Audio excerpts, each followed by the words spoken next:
بسم اللہ الرحمن الرحیم۔ السلام علیکم۔ بدکار کی توبہ۔ حضرت سیدنا حسن بصری رحمۃ اللہ علیہ النقوی فرماتے ہیں کہ ایک فاحشہ عورت کے بارے میں مشہور تھا کہ اسے دنیا کا تہائی حسن دیا گیا ہے۔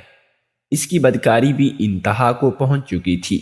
جب تک 100 دینار نہ لیتی اپنے قریب کسی کو نہ آنے دیتی۔ لوگ اس کے حسن کی وجہ سے اتنی بھاری رقم ادا کر کے بھی اس کے پاس جاتے۔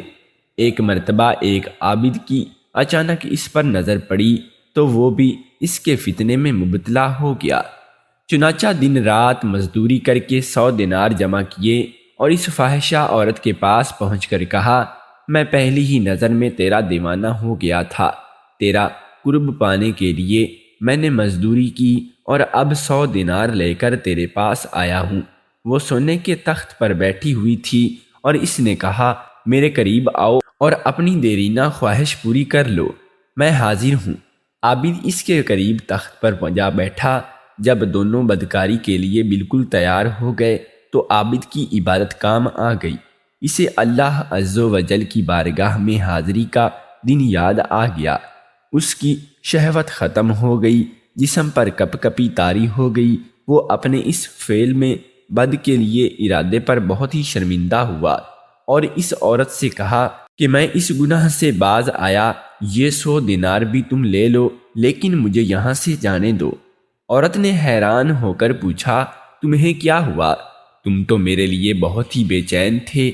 عابد نے کہا، اگر میں نے یہ گناہ کر لیا تو بروز قیامت اپنے رب کی ناراضی کے لے کر اس کے سامنے کیسے حاضر ہوں گا؟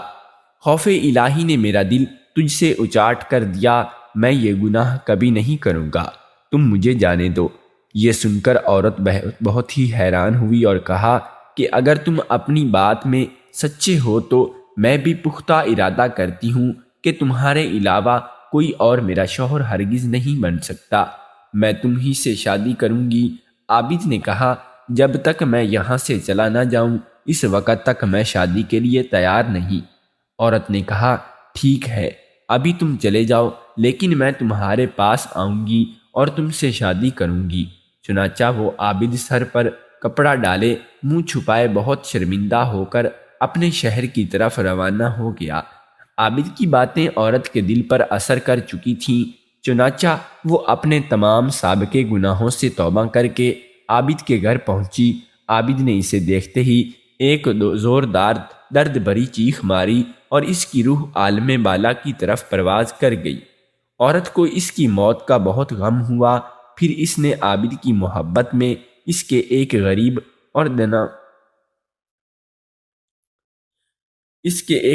و نادار بھائی سے شادی کر لی۔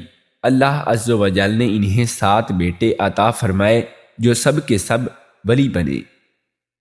اگر آپ کو ہمارا قصہ پسند آیا ہو تو اسے زیادہ سے زیادہ شیئر کریں اور ہمارے چینل کو سبسکرائب ضرور کر لیں۔